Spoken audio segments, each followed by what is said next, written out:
There is something strange about the year 1770. Not a battle, not an invention, not the kind of event that gets recorded in school textbooks or remembered in national holidays. Something quieter than that.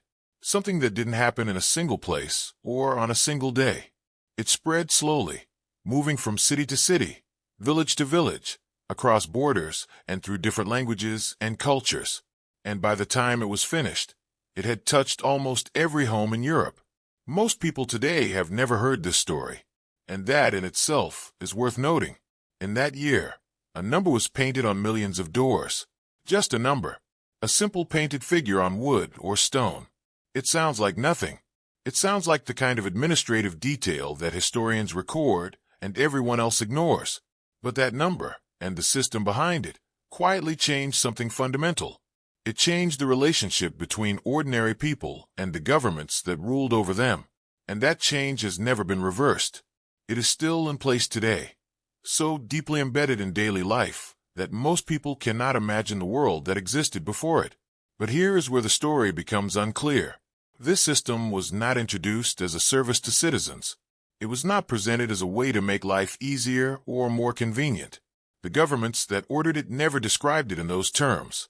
When you go back and read the original decrees, the actual documents signed by rulers and officials, the language they used is specific, and that language does not mention convenience. It does not mention helping people find their way. Something else is described instead, and that gap between what the system became and what it was originally designed to do is difficult to explain cleanly. So the question becomes, why did they do it? What was the actual reason that governments across Europe decided, within a relatively short span of time, that every home needed a number on its door? This is not a complicated question on the surface, but when you try to answer it using the original records, the answer that emerges is not the one most people would expect. And the more closely the records are examined, the more that gap becomes visible. There's also a timing question that doesn't fully make sense. The numbering programs that appeared across Europe in the mid-1700s did not all begin in the same country or under the same ruler. Prussia moved first, then France, then Austria. Different empires, different languages, different political systems. And yet the decisions arrived within decades of each other. That kind of parallel movement across separate governments is unusual. Coordination on that scale tends to have a reason behind it. But what that reason was, and whether the different rulers were responding to the same pressure or simply arriving at the same conclusion independently, is not entirely clear from the historical record. Some historians describe it as a natural response to population growth. Cities were expanding. Rural areas were becoming more difficult to manage from a distance. Governments needed better tools. That explanation sounds reasonable. It sounds like the kind of gradual, practical development that happens throughout history without any particular mystery attached to it. But it doesn't fully account for the speed. Genuine administrative reforms tend to develop slowly. They tend to be tested in one area before being extended across an entire empire. What happened in 1770 was not slow. It was systematic, rapid, and large at scale. And there is the matter of the official language used in the original decrees. When these programs were announced and implemented, the documents that described them used a very specific vocabulary. That vocabulary was military, not administrative, not civic, military. The directives mentioned soldiers, conscription, quartering, and the tracking of men eligible for service. These were not passing references. They were the stated purposes. The framing was not about helping citizens navigate their cities. It was about making sure the state could find the people it needed. That detail is easy to overlook when the subject is approached from a modern perspective, but it is there in the records, and it is consistent across multiple countries. This raises questions about what we think we know about ordinary systems. Most people, if asked why houses have numbers, would give some version of the postal explanation. It helps mail get delivered. It helps emergency services respond. It helps strangers find an address in an unfamiliar neighborhood. These answers are not wrong. The numbering system does all of those things now. But the question of why it was created is different from the question of what it eventually became useful for. And when that distinction is made, the standard explanation starts to weaken.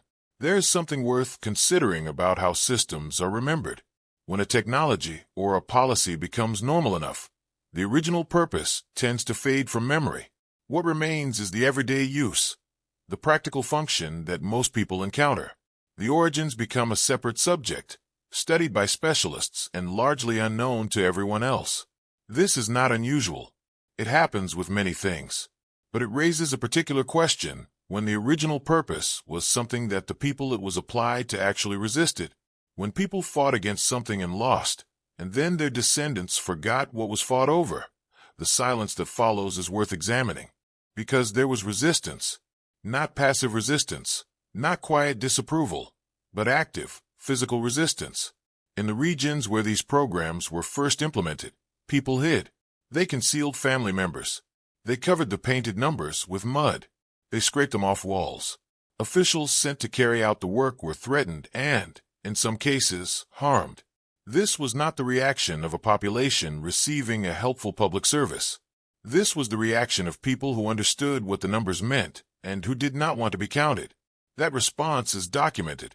It is part of the historical record, and it doesn't fit the story of a convenience being introduced. But this is where it becomes unclear. Within 2 generations of the initial resistance, the numbers were accepted. The fighting stopped. The system became normal. Children grew up with numbers on their doors and did not question them. And eventually, the memory of the resistance faded entirely. The explanation that survived into the modern period was the convenient one, the postal story, the navigation story, the practical administrative story.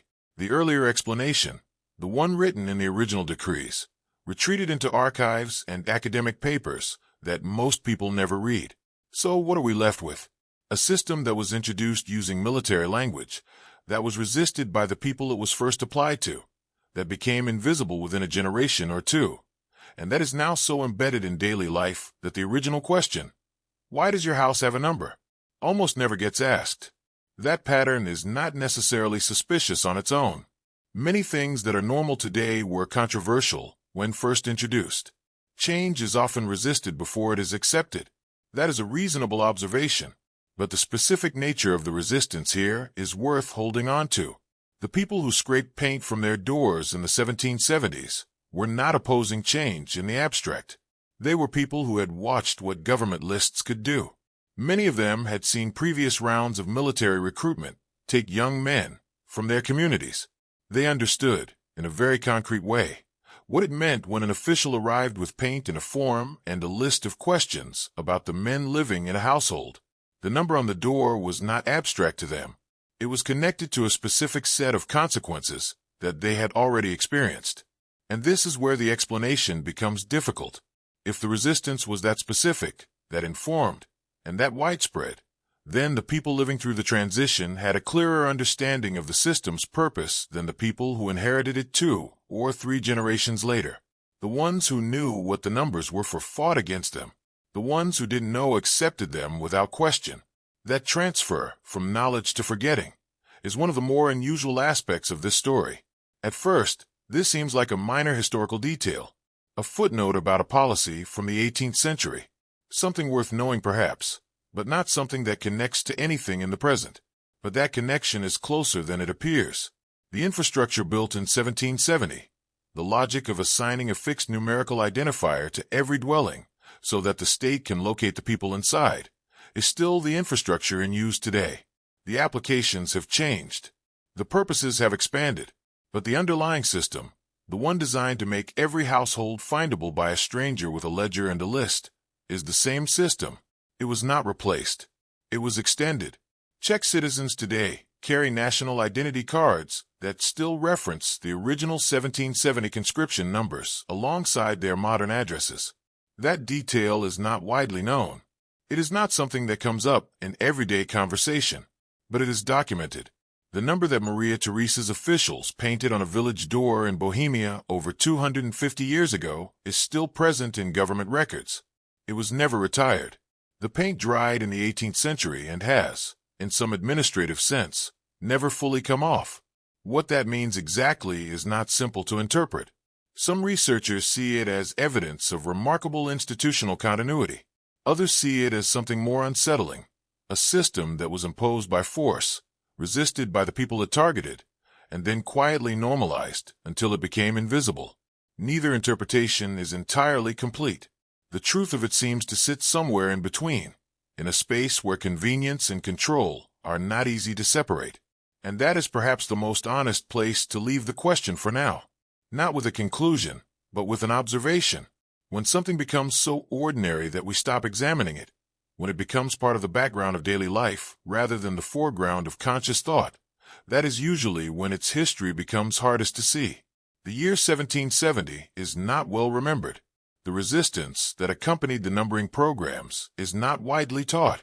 The language of the original decrees is not part of the general understanding of why addresses exist.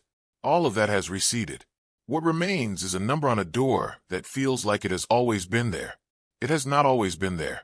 And the story of how it arrived is more specific and more contested than the ordinary appearance of the thing would suggest. The most common explanation for why houses have numbers is straightforward. Cities were growing. More people were moving into urban areas. Streets were becoming busier and more difficult to navigate. As populations expanded, the old and formal systems of finding people and places started to struggle under the pressure of sheer numbers. So government stepped in. They introduced a standardized method of identifying every building, every dwelling, every structure along every street. And that method was the house number. Simple, logical, and easy to apply at scale. On the surface, this explanation feels complete. It feels like the natural response to a natural problem, and there's genuine evidence to support it. Cities in the 18th and 19th centuries were expanding at a pace that had no real historical precedent. London, Paris, Vienna, and dozens of other European cities were absorbing migrants from rural areas, growing outward and upward, filling in spaces that had previously been open land. The physical landscape of these cities was changing faster than the systems meant to manage them. Streets multiplied, neighborhoods grew, and the old methods of locating people, methods built on personal familiarity and community memory, began to show their limitations in environments where most people didn't know most of their neighbors. The London example is one of the clearest illustrations of how serious this problem became. By the middle of the 19th century, the city had developed in a largely unplanned way over several centuries. Streets were named without any central coordination. The result was a level of duplication that made navigation genuinely difficult. There were 25 different streets in London named Albert, 25 named Victoria, 35 named King, 27 named Queen. If someone tried to deliver a letter to King Street without additional information, there were 35 possible destinations. Mail was being lost not because of carelessness, but because the naming system itself had broken down under the weight of expansion. The response to this problem was significant. The city's Board of Works undertook a large-scale reorganization. They changed 4,800 street names. They renumbered 100,000 houses. This was not a minor administrative adjustment. It was a systematic overhaul of the way an entire city identified its buildings and streets. And it worked. After the reorganization, mail delivery improved. Emergency services could navigate more reliably. People moving through unfamiliar parts of the city could find their destinations with greater confidence. The numbering system delivered real, measurable benefits to the people living inside it. Most historians who write about the development of addresses acknowledge this. The practical value of standardized house numbers is not in dispute. Urban planning researchers, postal historians, and administrative historians all recognize that the system solved genuine problems that were causing genuine difficulties. When the subject is approached from this angle, from the perspective of what the system eventually accomplished, the explanation feels solid. It feels like progress. It feels like the kind of rational improvement that characterizes modernity. And this is the version of the story that most people carry with them. When the subject comes up at all, which is rarely, the assumption tends to be that addresses were introduced because cities needed them, because mail needed to be delivered, because people needed to find each other. The idea that a house number exists to help you and your neighbors, and the people trying to reach you feels natural. It feels like common sense. It feels like the only reason anyone would paint a number on a door in the first place. But this is where it becomes unclear, because the explanation, while accurate about what the system eventually became, does not accurately describe when and why it first appeared. And those two things, what something became and what it was originally designed for, are not always the same.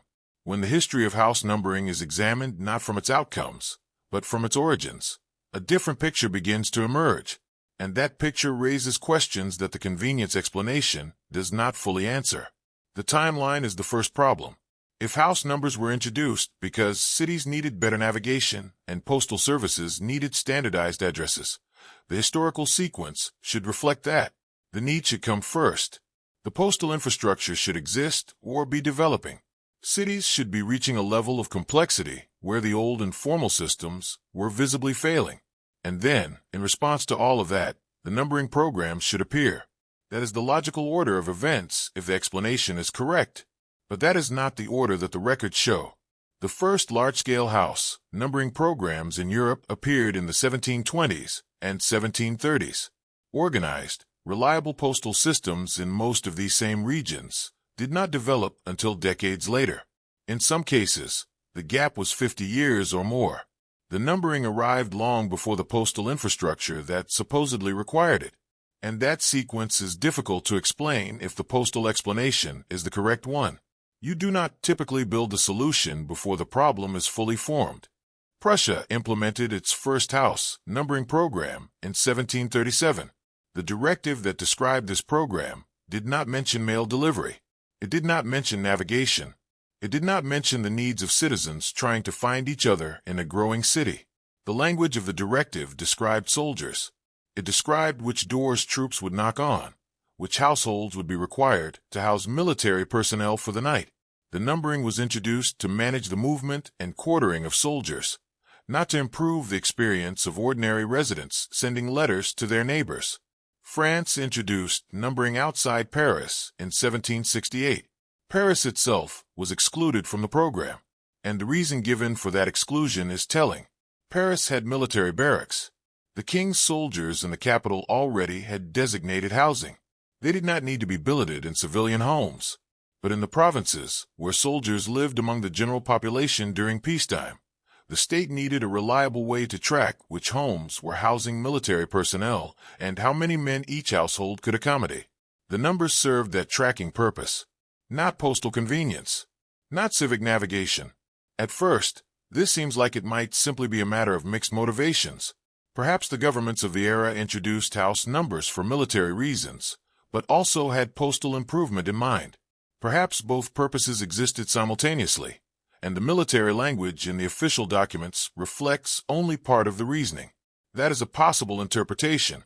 Some historians do read it that way, but it doesn't fully make sense when the documents themselves are examined closely. The early decrees are specific about their purposes. They name the reasons clearly, and the reasons they name are military, not civic. This creates an interpretive problem that hasn't been entirely resolved. The standard explanation, the one most people encounter if they ever look into the subject, emphasizes the urban and postal rationale. It presents house numbering as a response to the challenges of city growth. That explanation is accurate as a description of what the system eventually addressed, but it does not match the stated purposes of the earliest programs, and the gap between the stated purpose and the remembered explanation is wider than it might initially appear. There is also a question about who benefits from which version of the story. A system introduced to help citizens send mail and navigate cities is remembered differently than a system introduced to track military obligations and locate men eligible for conscription. The first version is a service. The second version is a form of surveillance. Both descriptions may apply to the same system at different points in its history, but they carry very different implications, and the version that survived into popular memory is the more comfortable one. This does not mean the postal explanation is false. The benefits to navigation and mail delivery were real. They were significant. They improved daily life for millions of people over the following centuries. None of that is in question, but a system can produce genuine benefits while having been designed with a different purpose in mind. The benefits do not retroactively change the origin. They simply make the origin easier to overlook, and that overlooking is worth examining. When a system becomes useful enough, when it becomes integrated enough into daily life, the original reasons for its introduction tend to recede. What replaces them in public memory is the everyday function, the thing the system does for ordinary people on ordinary days. That is a natural process. It is not necessarily a deliberate concealment, but it does mean that the memory of a system's origins can become detached from the actual record of how and why it was created. The records themselves are still there. The original decrees exist in archives. The language used in those documents is specific and has not changed. What has changed is how widely that language is known outside of specialist academic circles. Most people who use an address every day have never read an 18th century military conscription directive. There's no particular reason they would. And so the version of the story they carry is the one that is filtered through into general knowledge. The version about postal services and growing cities and the need for order. But there's a problem with that version. Not a problem with its accuracy as a description of outcomes. A problem with its accuracy as a description of origins. The timeline does not support the postal explanation as the primary motivation for the earliest programs. The language of the original documents does not support it, and the regions where the numbering first appeared, and the purposes those regions stated at the time, point in a different direction entirely. What that direction means, and what it implies about the system we all use today, is not a question with a simple answer. But it is a question that the convenience explanation, on its own, does not resolve. When an explanation becomes widely accepted, it tends to stop being examined. People repeat it. Institutions record it. It moves from theory into assumption. And once something becomes an assumption, the evidence beneath it rarely gets checked again. The explanation for why house numbers exist has followed exactly this path. It has been repeated often enough that it feels settled. But when the actual historical record is examined carefully, something begins to shift. The explanation does not hold together as cleanly as it appears, and the place where it first starts to weaken is not in interpretation or opinion. It is in something much simpler. It is in the dates. The logic of the accepted explanation depends on a particular sequence of events. First, cities grow and become complex. Then, postal services develop and struggle to function without standardized addresses. Then, governments introduce house numbers to solve that problem. That is the chain of causation the explanation relies on. Each step follows from the one before it, and if that sequence is accurate, then the historical record should reflect it. The numbering programs should appear at the point when postal infrastructure was developing and urban complexity was making the old and formal systems unworkable. That is what the explanation predicts. But that is not what the records show. Prussia introduced the first large-scale house numbering program in 1737. This is documented. The directive was issued, officials were dispatched, and numbers were applied to buildings across Prussian territory. But organized postal services in Prussia, services capable of delivering mail reliably to individual addresses, did not exist in any meaningful form at that time. They developed later. Significantly later. The gap between the introduction of house numbers and the development of the postal infrastructure that supposedly required them is not a matter of a few years. It is a matter of decades. And that gap is difficult to explain if the postal need was the driving motivation. France ordered house numbers outside Paris in 1768. At that point, French postal infrastructure was still in an early and unreliable state. The system that would eventually make standardized addresses genuinely useful for mail delivery was not yet in place. And yet the numbers were ordered. The decree was signed. Officials were sent to apply numbers to buildings in the provinces. If the purpose was to support postal delivery, the timing raises questions. Why introduce the addressing system before the postal system was capable of using it? Why build the framework before the structure it was supposed to support had been constructed? Austria went further than either Prussia or France. In 1770, the Habsburg Empire undertook a numbering program that covered not just one city or one region, but the entire empire. Every house in every town, market, and village was to receive a number. This was an enormous undertaking. It required the deployment of officials across vast territories. It demanded coordination across different languages, different administrative traditions, and different geographic conditions. And it was completed with notable speed. In Bohemia alone, 389,148 houses were numbered in under 2 years. This was not a cautious pilot program. It was a comprehensive and rapid operation applied at imperial scale, and it happened before modern postal systems existed across that territory. That detail sounds minor at first, until it is examined more closely. 3 separate governments in 3 separate countries introduced large-scale house numbering programs before the postal infrastructure that supposedly motivated those programs was in place. This is not one anomaly. It is a pattern, and patterns that repeat across different countries and different governments tend to have a reason behind them. The question is whether that reason is the one most commonly given. There is a way to test an explanation against the historical record. You look at what the people introducing a policy said about it at the time, not what was said later, not what historians concluded in retrospect, what the original documents say, and the language used when the decisions were being made. This is one of the more reliable ways to understand intent. And when the original decrees introducing house numbering are examined, the language inside them does not match the explanation that has become standard. The Prussian Directive of 1737 did not describe the numbering program as a postal improvement. It did not frame it as a service to citizens trying to send letters or find their way through growing cities. The directive described soldiers. It described which houses troops would occupy for the night during their movements across Prussian territory. The numbers were introduced so that soldiers knew which doors to knock on and which families were obligated to provide them with housing and food. The purpose stated in the document is military quartering, not postal convenience, not urban navigation. The French decree of 1768 is similarly specific. Houses outside Paris were to be numbered so that the state could track which civilian homes were housing military personnel. Paris was explicitly excluded from the decree. The reason given for that exclusion was that Paris had military barracks. Soldiers in the capital already had designated housing. They did not need to be distributed among civilian households. But in the provinces, where the army relied on civilian homes during peacetime, the state needed a reliable system for tracking that distribution. The numbers were introduced for that purpose. The document says so directly. This is where the explanation becomes difficult, because the language is not ambiguous. It is not open to multiple interpretations.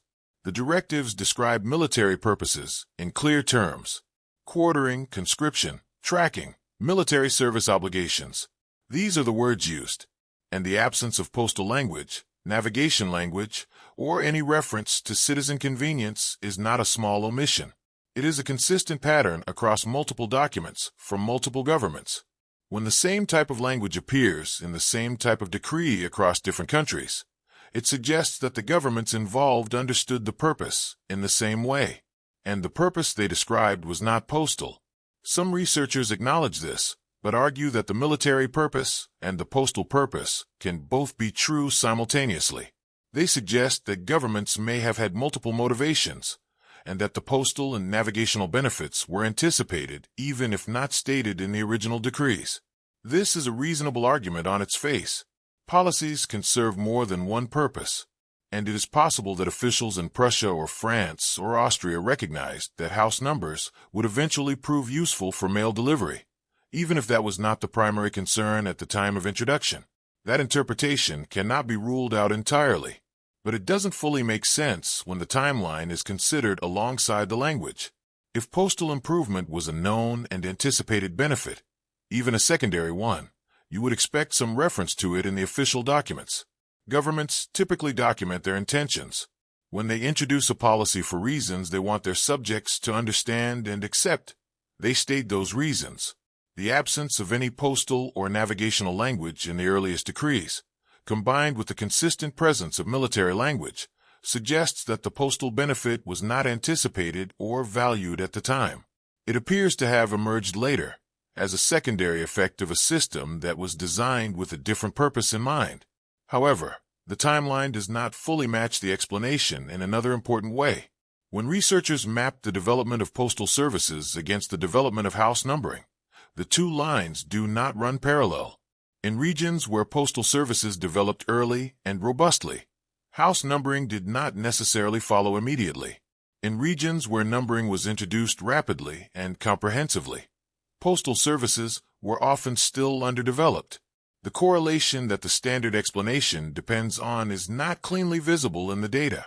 The two things did eventually come together, but the sequence and the geography of their development does not support the idea that postal need drove the numbering programs. There is also the question of scale. If postal improvement was the motivation, you would expect numbering programs to begin in urban centers, where postal traffic was highest and the naming confusion most acute. Large cities with the most mail moving through them would be the logical starting point. But that is not what happened. France exempted Paris from its 1768 decree. Austria's 1770 program explicitly included the most scattered and remote localities. The directive specified that even the smallest and most isolated settlements were to receive numbers. Rural villages with minimal postal activity were included from the beginning.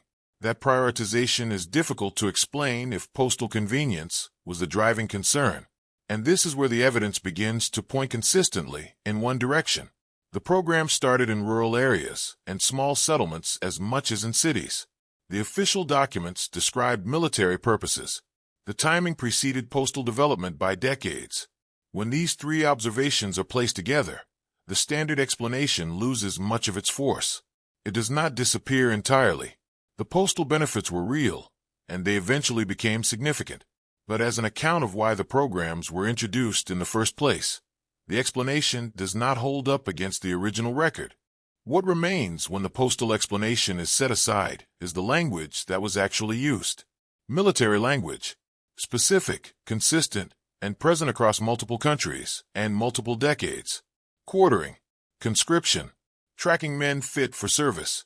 Making civilian homes findable by military officials. These were the stated purposes. They were written into the directives by the officials who designed the programs, and they were understood by the populations who received them, which is part of why the resistance was as strong as it was. The people who scraped numbers off their walls were not confused about what the numbers were for. The question that this leaves open is not a simple one. If the programs were introduced for military purposes, and the postal explanation developed later as the system found new applications, then what we think we know about the origin of addresses is incomplete. Not entirely wrong, but incomplete in a way that changes the picture.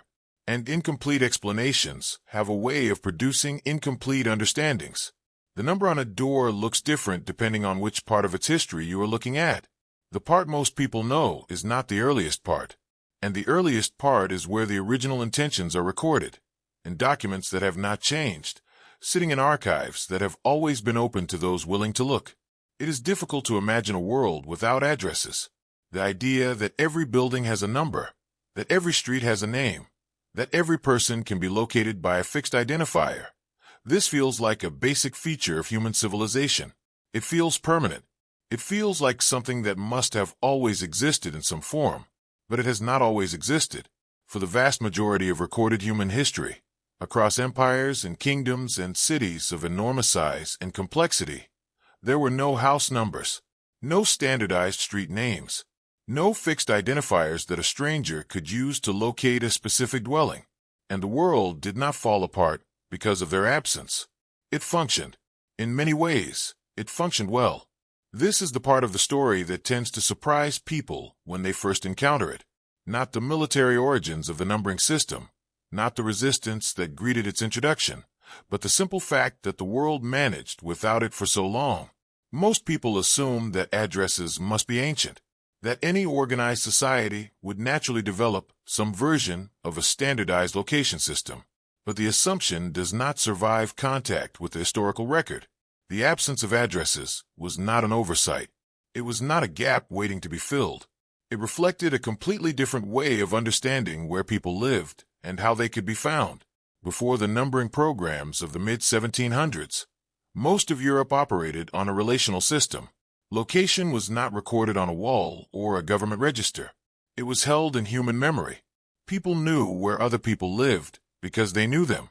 Communities were small enough and stable enough that personal familiarity served as the primary navigation tool.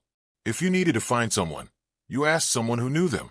The knowledge existed in the community itself, distributed among its members, maintained through daily interaction and long familiarity.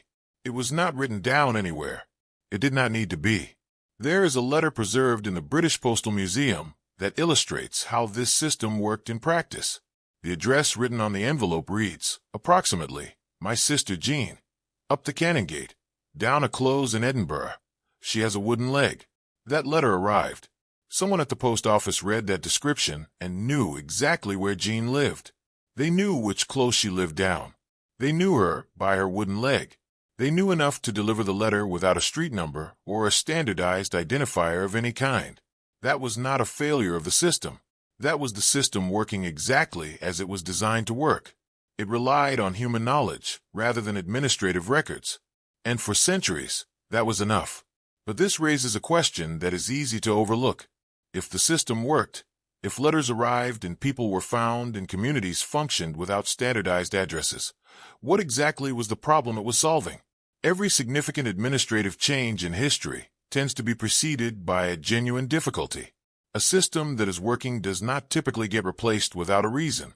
So the question of what motivated the sudden and widespread introduction of house numbers across Europe in the mid-1700s is not a trivial one, and the answer is not as straightforward as it might appear. The scale of what existed before addresses is worth sitting with for a moment. The Roman Empire administered millions of subjects across 3 continents. It maintained roads, collected taxes, deployed armies, and managed a complex bureaucracy across an enormous geographic area. And it did all of this without house numbers. The Romans had sophisticated administrative tools. They conducted censuses. They maintained records. But they did not assign fixed numerical identifiers to individual dwellings. Location was described in relation to landmarks, to other known places, to named roads and public buildings. The system was not numerical. It was descriptive and relational. Medieval London presents a similar case. By the standards of its time, London was one of the largest and most complex cities on Earth. It had a functioning economy, a postal system of sorts, a legal system, and a population dense enough to make navigation genuinely challenging for strangers. Streets had names, although those names were often informal and inconsistent. Buildings were identified by signs, a painted dragon above a shop, a carved boot above a cobbler, a hanging symbol that told people what kind of business operated inside. People navigated by landmarks and by knowledge, and the city functioned. Courts operated. Commerce happened. People found each other. Without a single number on a single door. The Ottoman Empire governed territories that stretched from southeastern Europe into North Africa and across large parts of the Middle East. It managed diverse populations speaking different languages and following different religious traditions. It collected taxes, administered justice, and maintained order across a vast and complex domain. And it did so without standardized house numbers. The Ottoman administrative system was sophisticated in many ways, but fixed numerical identifiers for individual dwellings were not part of it. Location was understood and communicated through other means, and the empire functioned for centuries on that basis. These were not primitive societies struggling with a problem they lacked the intelligence to solve. They were complex, organized, and in many respects remarkably effective at managing large populations across large territories. The absence of house numbers was not a flaw in their systems. It was a feature of a different kind of order, an order built on community knowledge, on personal familiarity, on the distributed memory of populations that knew their own neighborhoods in detail. That kind of knowledge is not inferior to a numbered system. It is simply different, and it served its purpose for a very long time. But this is where it becomes unclear. Something changed, not gradually, not as part of a slow evolution, but relatively quickly and across multiple countries within a few decades of each other. Governments in Prussia, France, and Austria all decided, within roughly 40 years, that the existing system was no longer sufficient, that every door needed a number, that the knowledge held in community memory needed to be transferred onto physical surfaces and into official records. And when they made that decision, they did not describe it as an improvement to postal services. They did not frame it as a response to urban growth. The language they used was different, more specific, and more revealing. The question of what prompted this change is one that historians have approached from different directions. Some point to the growth of centralized state power in the 18th century. Governments across Europe were becoming more organized, more bureaucratic, more interested in knowing exactly what was happening within their territories. The ability to locate and count a population was becoming more important to rulers, who were managing larger armies, fighting more expensive wars, and competing with neighboring powers for territory and influence. In that context, a system that allowed the state to identify every dwelling and every household becomes a tool of governance, rather than a convenience for citizens. Others point to the specific military pressures of the era. The 18th century was a period of frequent and large-scale warfare in Europe. Armies were growing in size. The logistical demands of maintaining and moving those armies were increasing. Governments needed reliable ways to quarter soldiers in civilian homes, to track which households had provided men for military service, and to identify who was eligible for conscription in the next round of recruitment. A system that numbered every door and recorded every resident served those needs directly. And the official documents from the earliest numbering programs make exactly those connections. At first, the idea that a system of addresses could serve military purposes seems like a stretch. A number on a door looks innocent. It looks administrative. It looks like a convenience. But that detail sounds minor only until it is examined more closely. Because the connection between fixed residential identifiers and military capacity is not a subtle one. If you can find every household, you can find every man in every household. If you can find every man, you can assess how many are of military age. If you can assess that, you can calculate how many soldiers are available, which households have already contributed men, and which have not. The number on the door is the beginning of that chain, and the governments that introduced it understood that connection clearly. The communities that received the numbers also understood it. This is perhaps the most revealing detail of the entire story.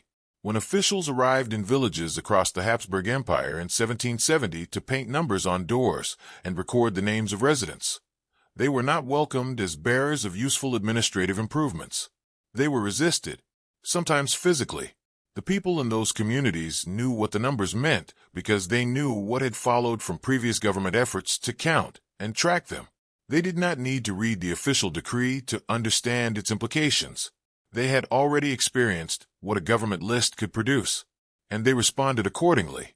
That response tells us something important about the transition that was taking place. The old system, built on community knowledge and personal familiarity, had a particular characteristic that the new system did not. It was opaque to the state. A government official arriving in a village without local knowledge could not simply locate a particular resident by consulting a list. They had to ask. They had to rely on the community to provide information, and the community could choose how much to share. The new system eliminated that choice. The number on the door made every dwelling findable by any official with a list, regardless of whether anyone in the community chose to cooperate. That shift in the balance between community knowledge and state knowledge was not small. It was fundamental.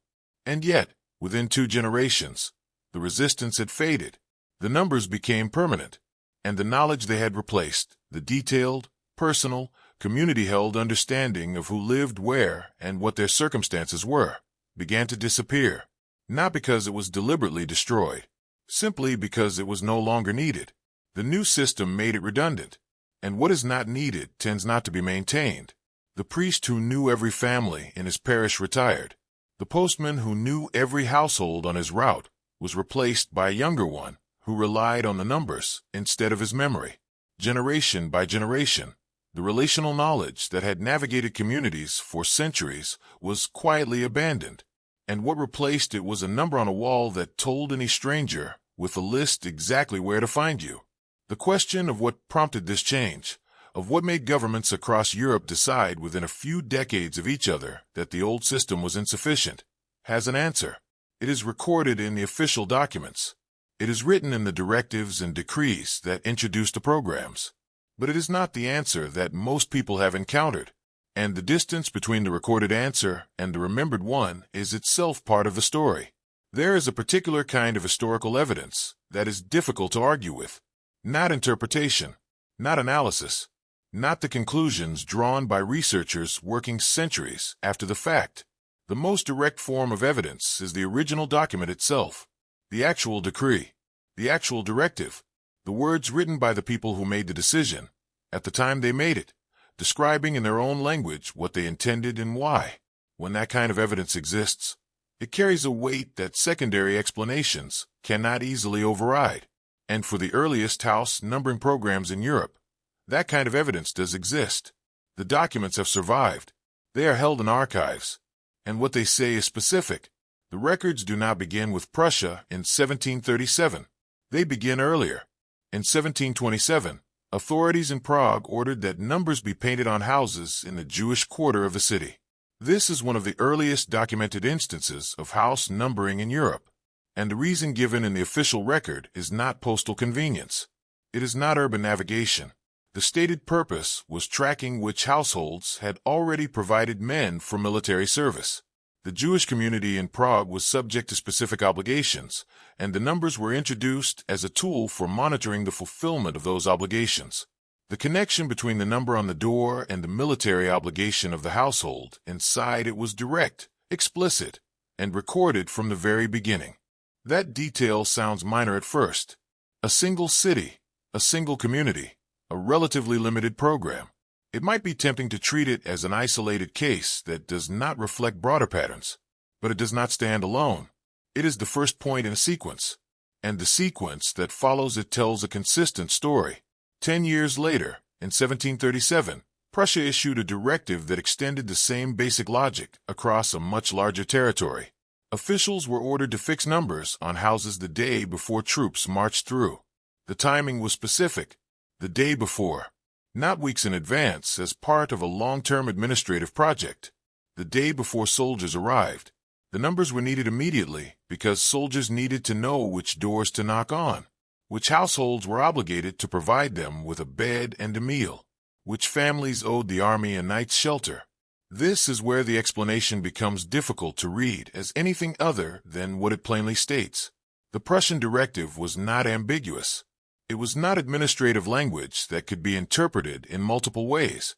It described a military operation with a logistical need. The house numbers were the solution to that logistical need. Officials were not sent out to number buildings so that future postal workers could deliver letters more efficiently. They were sent out so that soldiers arriving the following day would know where to sleep. The purpose was immediate, practical, and military, and it was recorded as such in the official document.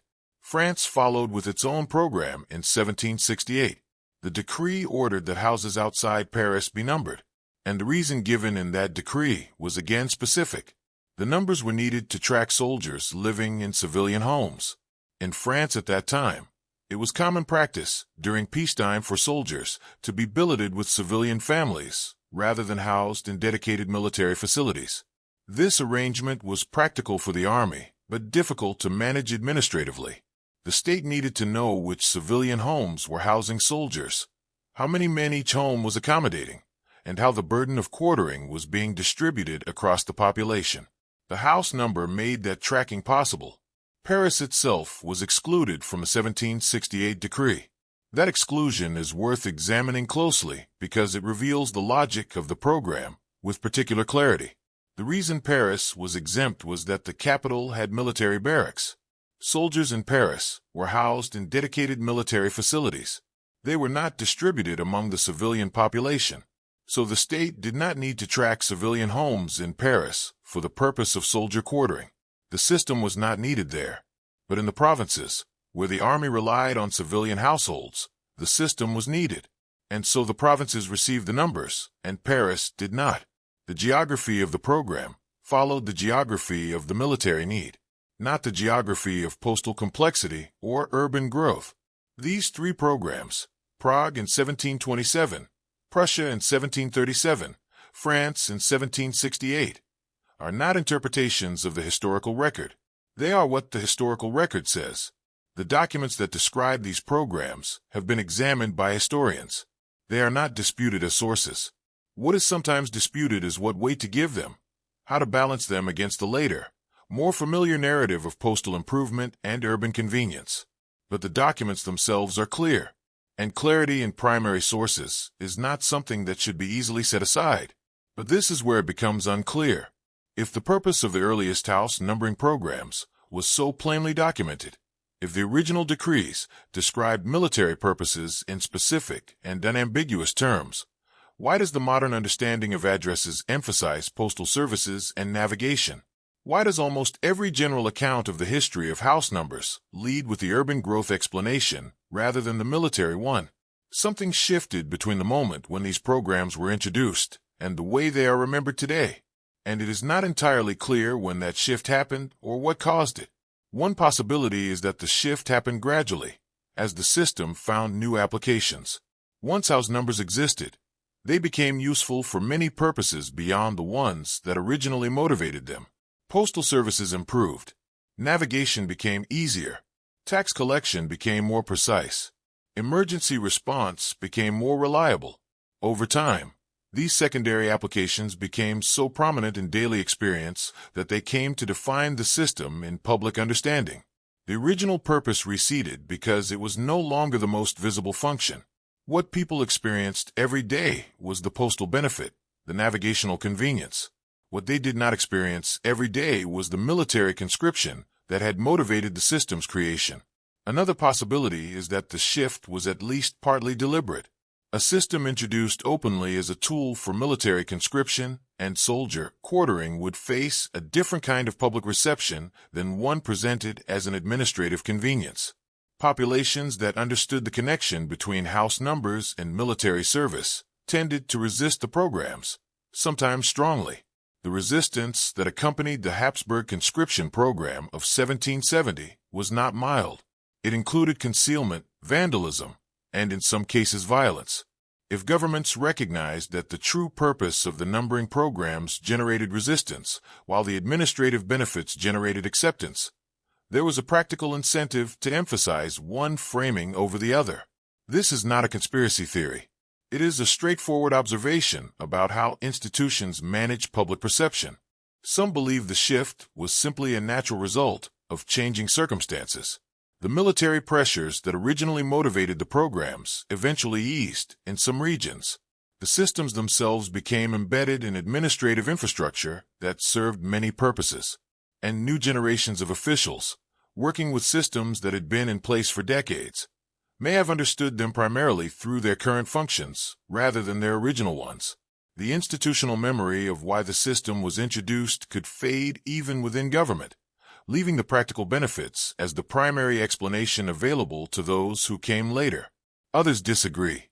They argue that the military origins were never truly forgotten within the institutions that maintained the systems, that the connection between fixed residential registration and state capacity, including military capacity, remained an understood feature of these systems long after the public narrative had shifted toward convenience.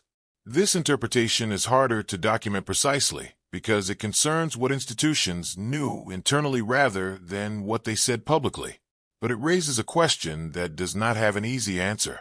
If the original purpose was well documented and the documents survived, who was aware of them, and when did that awareness fade?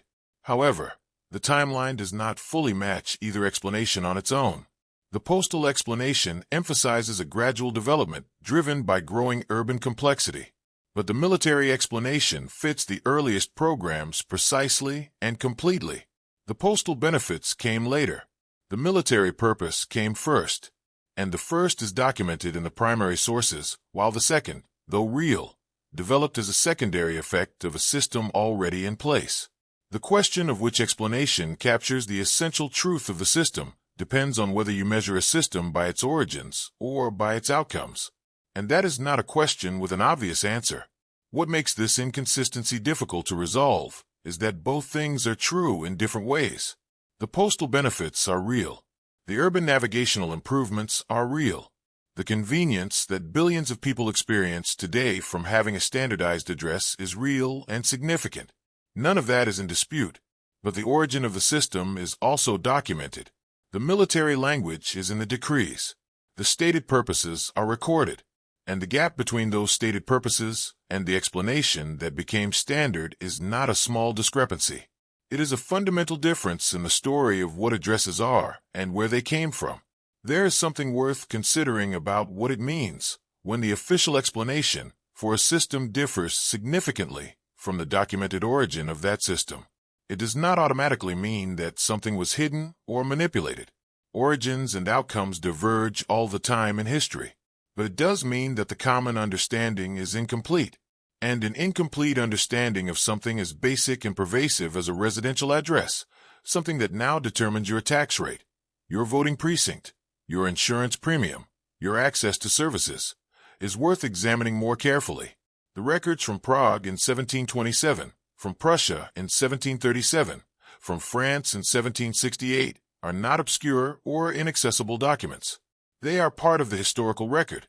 They have been studied by historians who specialize in this period. The information they contain is not unknown to those who look for it, but it is largely unknown to those who do not look. And most people do not look, because the question of why a house has a number on it does not seem like a question that requires investigation. It seems like the kind of thing that has an obvious answer, a practical answer, an answer about mail and maps in modern urban life. But the obvious answer and the documented answer are not the same. And that gap, quiet, persistent, sitting in archives that most people will never visit, is itself a kind of evidence, not of conspiracy or deliberate concealment, but of how thoroughly a system can be absorbed into daily life until its origins become invisible. The number on the door looks like nothing. It looks like a convenience. But the earliest documents that describe it describe something else entirely. And those documents have not changed. In the history of administrative programs, names matter. The language that governments choose when they describe their own initiatives is rarely accidental. Officials who design large-scale programs understand what they are doing and why. And the words they select to describe those programs tend to reflect that understanding with a degree of precision that later interpretations sometimes lose. When a government names something, that name is a primary source. It is evidence of intent. And in 1770, when Empress Maria Theresa of Austria launched the most comprehensive house numbering program Europe had yet seen, the name her government chose for it was not administrative. It was not civic. It was not about navigation or postal services or the organization of growing cities. The name they chose was the conscription of souls. That phrase deserves careful attention before anything else about the program is examined. Conscription is a specific word. It refers to the compulsory enrollment of people into military service. It does not mean registration in a general sense. It does not mean counting for the purpose of providing services. Conscription means identifying people who can be taken for military use and recording them so they can be called upon. That is what the word means. And souls is not a neutral administrative term either. It does not mean citizens or residents or households or property owners. It means people, individual human beings, identified and recorded not as legal entities or economic units, but as bodies available for a particular purpose. The conscription of souls. That is what the Habsburg Empire called the operation that numbered every door across its territory in 1770. The scale of what Maria Theresa ordered was significant. This was not a program limited to major cities or densely populated regions. The decree specified every house in every town, market, and village across the empire. It explicitly included the most scattered and remote localities. No settlement was too small to be included. No dwelling was too isolated to receive a number. Officials were dispatched across Bohemia, Austria, Slovenia, and parts of Italy. They carried paint for the numbers and printed forms for the records. They moved from settlement to settlement, from building to building, working with a consistency and thoroughness that reflected the seriousness of the undertaking. This was not a pilot program or a partial survey. It was a systematic operation designed to leave no household unrecorded. The speed at which it was completed adds to the picture. In Bohemia alone, 389,148 houses were numbered in under 2 years. That number is worth holding in mind. Nearly 400,000 buildings, individually visited, individually numbered, individually recorded, in a territory that did not have modern transportation infrastructure. The officials carrying out this work were traveling on foot and on horseback through rural landscapes, entering villages that in some cases had never been visited by government representatives before. The fact that they completed the work in that time frame reflects not just organizational capacity, but a sense of urgency. Something was pressing enough to make speed a priority. But this is where it becomes unclear. The official justification for that urgency was military. The commissioners who carried out the operation were recording not just the existence of buildings, but the people inside them. Specifically, they were recording the names and ages of every man fit for military service. That was the primary information being gathered. The house number was the tool that made the individual household identifiable. The form attached to that number recorded the military-age male population living inside. The two things together, the number on the door and the record of who lived behind it, constituted a military census, a way of knowing, from a central point, how many men the empire could call upon and where each of them lived. Women were counted in the program. Jewish residents were counted, but the records note explicitly that these groups were recorded in less detail. The granularity of information collected varied, depending on the military relevance of the person being recorded. Men of fighting age received the most detailed documentation. Others were noted, but not examined with the same thoroughness. This differential treatment within the same program is not subtle. It reflects a clear hierarchy of purpose. The primary target was military-age men.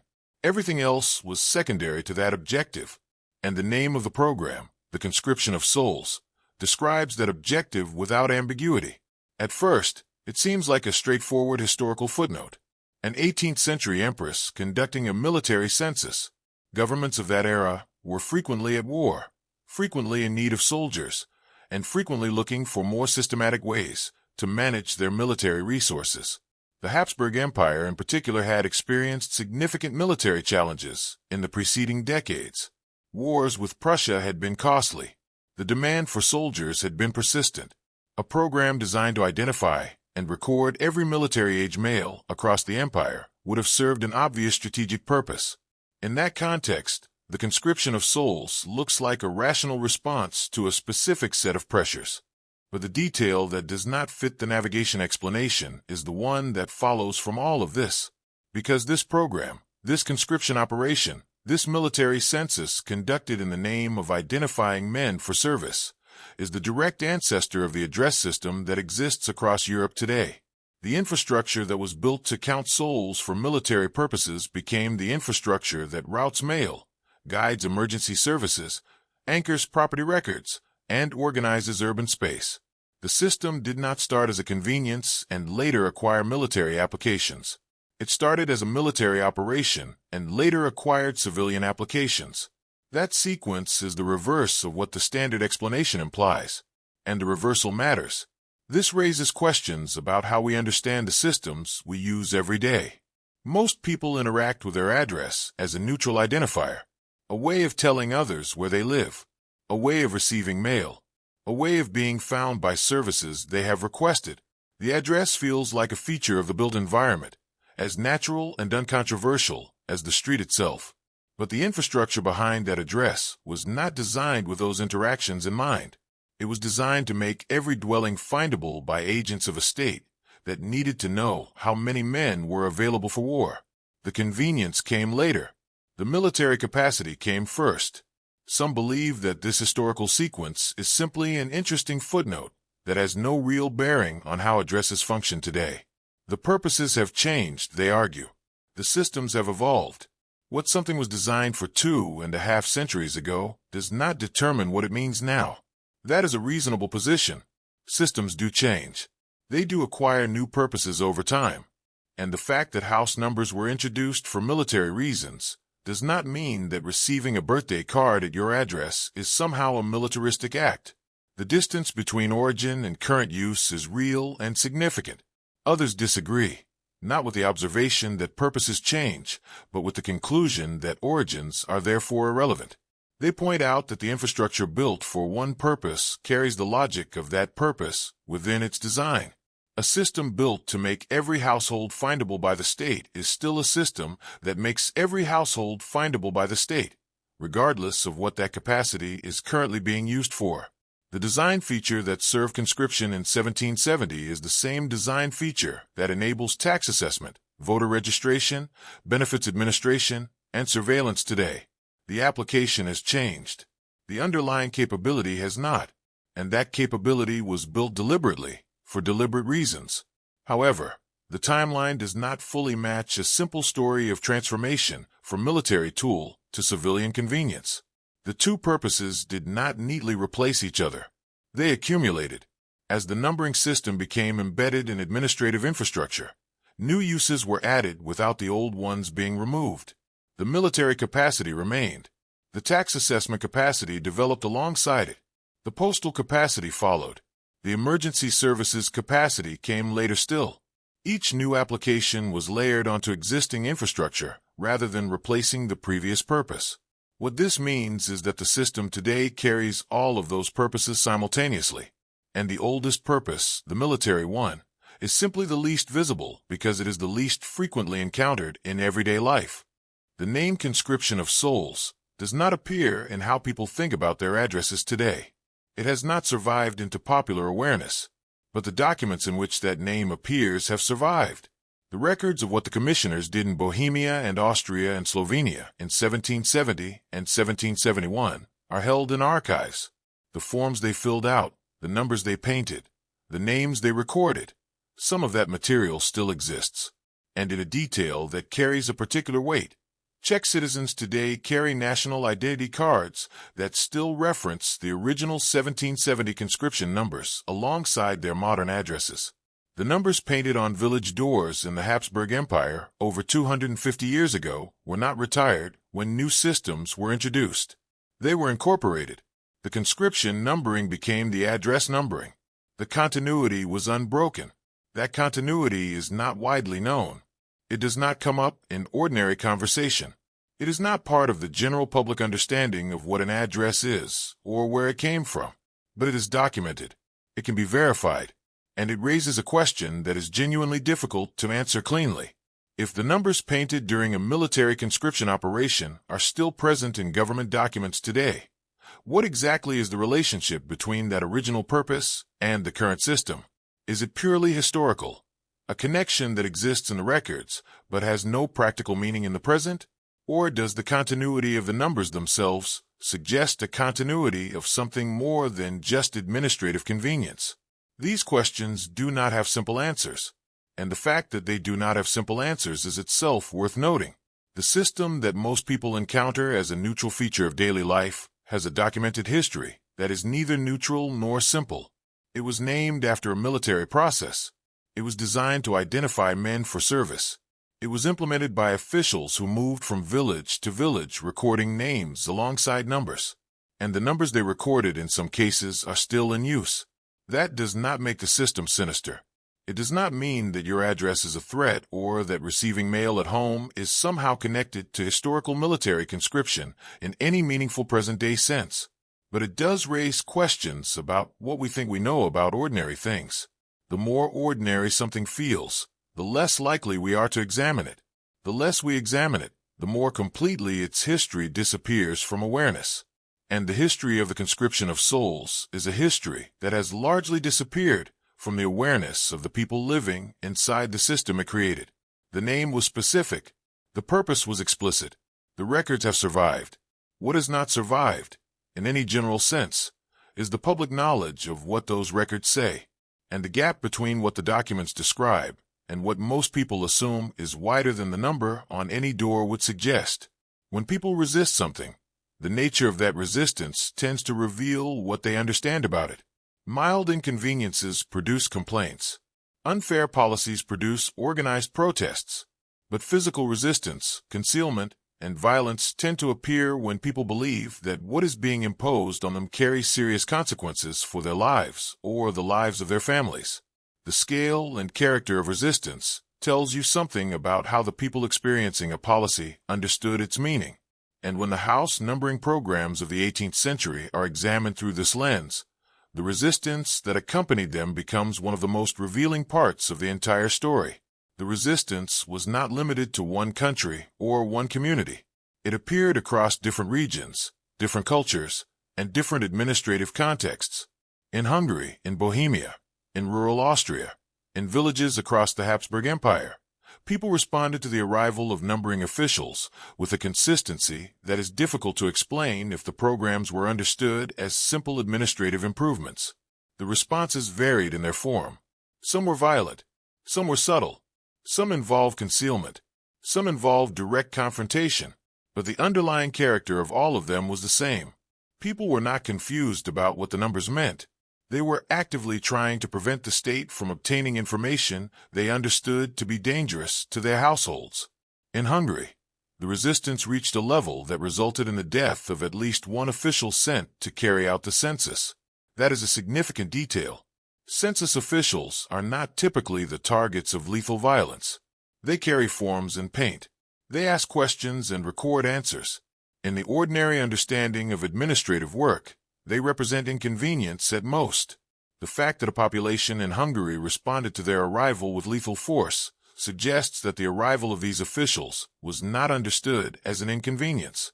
It was understood as a threat, and a threat serious enough that some people felt justified in responding to it with the most extreme form of resistance available to them. In another district, an official was met with a different but equally telling response. He was doused with water and forced to swear, under what appears to have been considerable pressure, that he would never return to that area. The specificity of this response is worth noting. The community did not simply refuse to cooperate. They expelled the official and extracted a promise from him.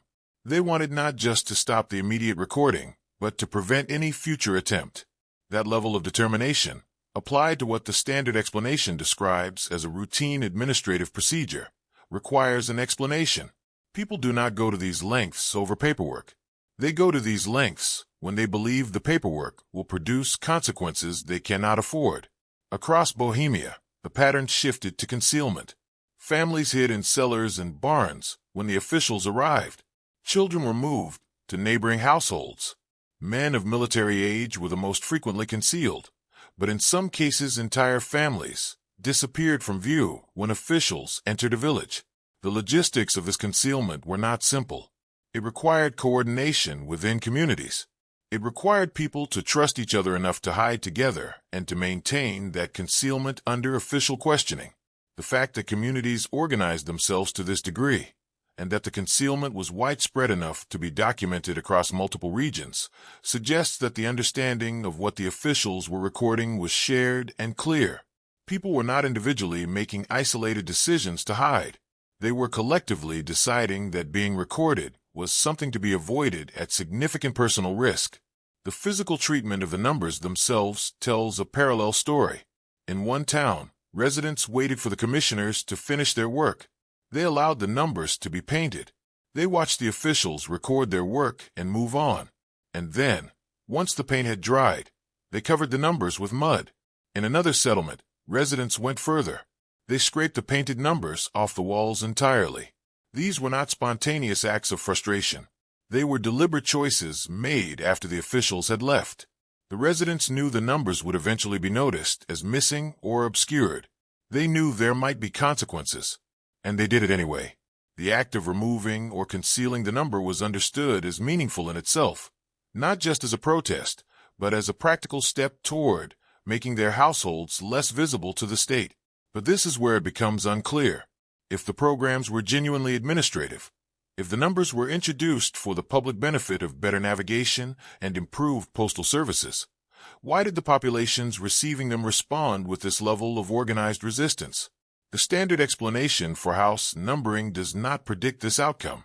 Useful public improvements are typically accepted, sometimes enthusiastically, occasionally with some resistance from those who dislike change, but not with the kind of sustained, organized, sometimes violent opposition that accompanied these programs. The character of the resistance does not match the character of the official explanation. The answer becomes clearer when the resistance is placed in its historical context. The communities that fought against the numbering programs were not unfamiliar with what government lists of men could produce. Many of them had already experienced previous rounds of military conscription. They had watched sons and brothers and husbands be taken from their households and sent to fight in wars at distances that made return uncertain. The mortality rates in 18th century European armies were significant. Men who were conscripted frequently did not come back, and the families they left behind understood the connection between government records and military service in a very direct and personal way. The number on the door was not an abstraction to them. It was the mechanism by which the state would identify their household in the next round of recruitment. This context reframes the resistance entirely. It was not ignorance or superstition or general hostility to administrative modernization. It was informed, experience-based opposition to a system whose purpose and consequences were understood from prior exposure. The people hiding in cellars and scraping paint from walls were not confused about what was happening. They were responding rationally to a threat they had already seen produce real harm to their communities. And their understanding of what the numbers represented was, according to the original documents, accurate. The programs were conscription operations. The people resisting them knew that. At first, this seems to create a simple picture. Military program meets informed resistance. But there is a layer beneath the resistance that complicates it. Not all communities responded with opposition. In some regions, the reception was different. Romanian peasants in Transylvania actually welcomed the census, though for reasons that reveal a different set of assumptions about what it meant. They believed that military conscription under the Habsburg Empire would free them from the obligations of feudal servitude to their local lords. They thought the state's interest in them as potential soldiers would translate into protection from the demands of their immediate overlords. They welcomed the numbers because they misunderstood what would follow. They were wrong. The conscription did not free them from feudal obligations. The state's interest in their military potential did not translate into broader protections for their daily lives. But the fact that this misunderstanding occurred is itself informative. It shows that the meaning of the numbering programs was not fixed or uniform across the populations they were applied to. Different communities interpreted the same program through the lens of their own circumstances and prior experiences. Some saw it as a threat. Some saw it as an opportunity. Both groups were responding to the same underlying reality of state power. They simply assessed the likely outcome differently. The role of religious institutions in the resistance is also worth examining. Parish priests in multiple regions refused to hand over baptism records to the census commissioners. These records were essential to the officials carrying out the conscription survey. Baptism records were among the only systematic documentation of births and ages that existed in rural communities. Without access to them, the commissioners could not reliably verify the ages of the men they were recording. The priests who refused to hand over these records were not simply being uncooperative. They were removing a key tool the state needed to make the conscription accurate, and they did so deliberately, understanding that their records were the mechanism through which their communities could be accurately counted for military service. Noble families added another dimension to the resistance. Across the Habsburg territories, aristocratic households invoked ancient privileges to shield their servants and dependents from the count. These claims were based on traditional rights that predated the centralized administrative ambitions of the Habsburg state. The nobles argued that their servants were under their protection and authority, not subject to direct state access. The fact that these claims were made, and that at least some of them were initially successful, shows that the numbering programs were not simply applied uniformly across all social classes. The resistance came from multiple levels of society, each using the tools available to it. The peasant hid in a cellar. The noble invoked a legal privilege. The priest withheld records. Different methods, the same underlying objective. However, the timeline of the resistance tells its own story. The opposition was real and in some cases sustained, but it did not ultimately succeed. Within a generation, the numbers became permanent fixtures on doors across the territories where they had been introduced. The communities that had organized to resist the programs eventually stopped resisting. The concealment ended. The mud was washed off and the numbers remained. The priests who had withheld records eventually cooperated or were replaced by those who did. And the children who grew up in households that had been numbered did not inherit the same level of opposition that their parents had shown. They grew up with the numbers as a normal feature of their environment. The memory of what the numbers had originally represented began to fade. That fading is one of the more significant aspects of the entire story. The resistance documented across Hungary and Bohemia and rural Austria was grounded in a specific understanding of what the numbering programs were for. The people who resisted knew, from direct experience, what followed from government lists of military-age men, and they acted on that knowledge. But that knowledge was not written down in a form that could be passed on. It was held in community memory, in the shared recollection of what previous conscriptions had cost particular families and villages. And community memory, unlike official records, does not persist automatically. It requires active maintenance. It requires people who remember to tell people who do not. And within 2 generations of the numbering programs, the people who had watched officials arrive with paint and forms were gone. The people who replaced them knew the numbers as ordinary features of their homes, not as markers of their military availability to the state. The question this leaves open is not one with a clean answer. If the populations who first experienced these programs understood their purpose clearly enough to resist them at significant personal risk, and if that understanding was accurate according to the original documents, what does it mean that their descendants lost that understanding entirely? The resistance was real. The knowledge behind it was real. And both of them disappeared within a relatively short period of time. What replaced them was the acceptance of a system whose origins had become invisible. And that transition, from informed resistance to unconscious acceptance, is perhaps the most unusual part of this entire story. When a system is built for one purpose and then made permanent, something interesting tends to happen. The infrastructure does not stay limited to its original use. It becomes available, and availability, in administrative terms, tends to become application. Once the tools exist to do something, the question shifts from whether to do it to what else can be done with the same tools. The house numbering system that spread across Europe in the mid-1700s followed exactly this pattern.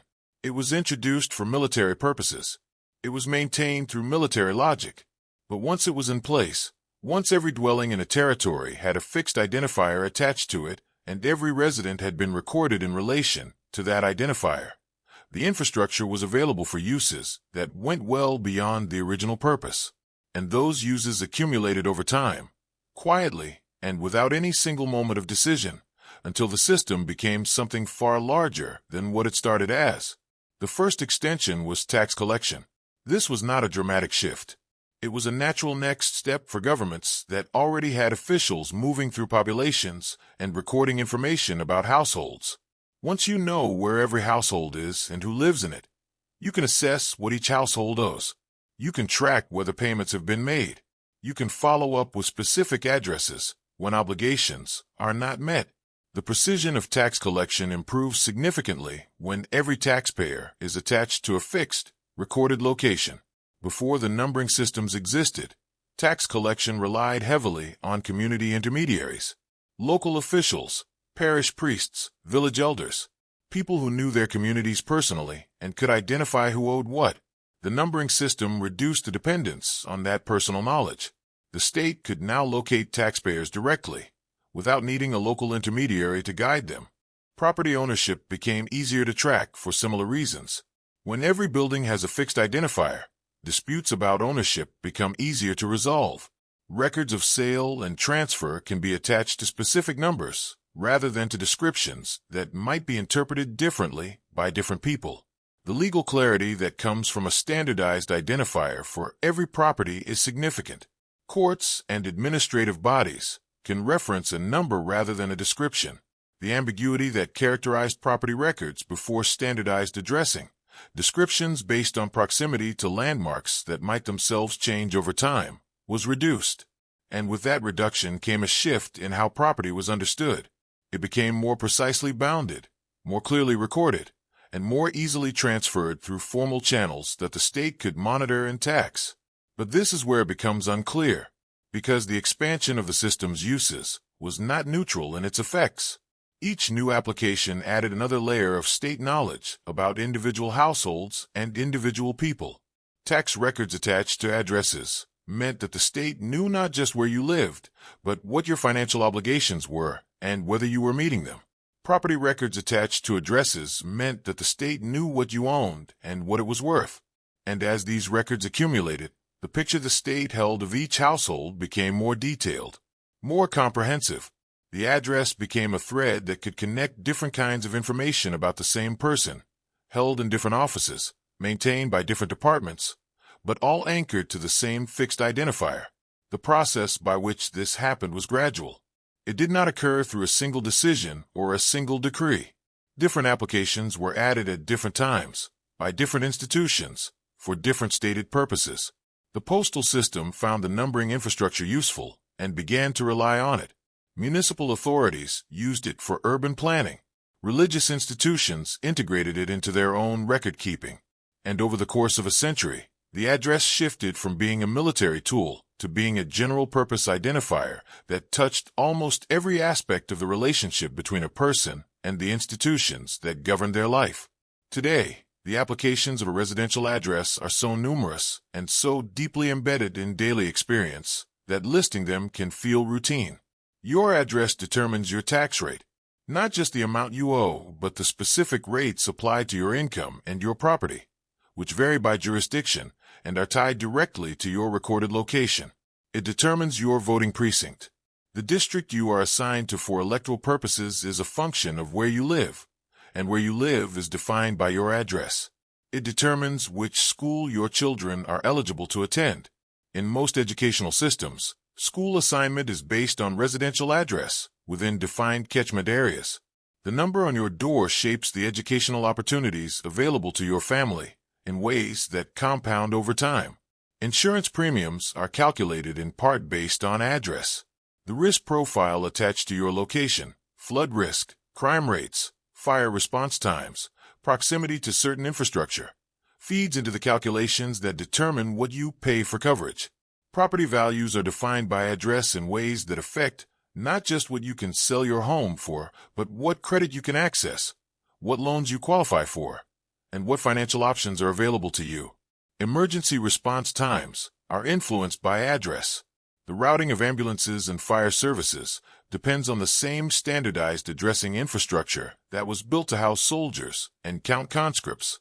The system that was designed to locate men for military service now also shapes how quickly help arrives when someone is in medical distress. That detail sounds minor at first, until it is examined more closely. The connection between an 18th century military census and a 21st century emergency response time is not an obvious one, but the infrastructure connecting them is the same infrastructure. The numbered identifier attached to a building, the record of who lives there, the ability of any authorized official to locate that building using a standardized system. These are the features that serve both purposes. The military application and the emergency response application are different uses of the same underlying capability, and that capability was built for the first use, not the second. The Czech detail adds a layer to this that is difficult to ignore. Czech citizens today carry national identity cards that still reference the original 1770 conscription numbers alongside their modern addresses. This is documented. The numbers that Habsburg officials painted on village doors in Bohemia over 250 years ago were not retired when new administrative systems were developed. They were incorporated into those systems. They became part of the modern address infrastructure rather than being replaced by it. The conscription number and the contemporary address appear on the same document, held by the same person, used for purposes that range from voting to banking to healthcare access. The continuity that this represents is genuinely unusual. Most administrative systems from the 18th century have been substantially replaced, or at least substantially reformed. The political structures that created them are gone. The empires that issued the original decrees have dissolved. And yet the specific numbers assigned during a military conscription operation in 1770 are still present in government documents today. They survived the end of the Habsburg Empire. They survived the political changes of the 19th and 20th centuries. They survived wars and revolutions and administrative reforms.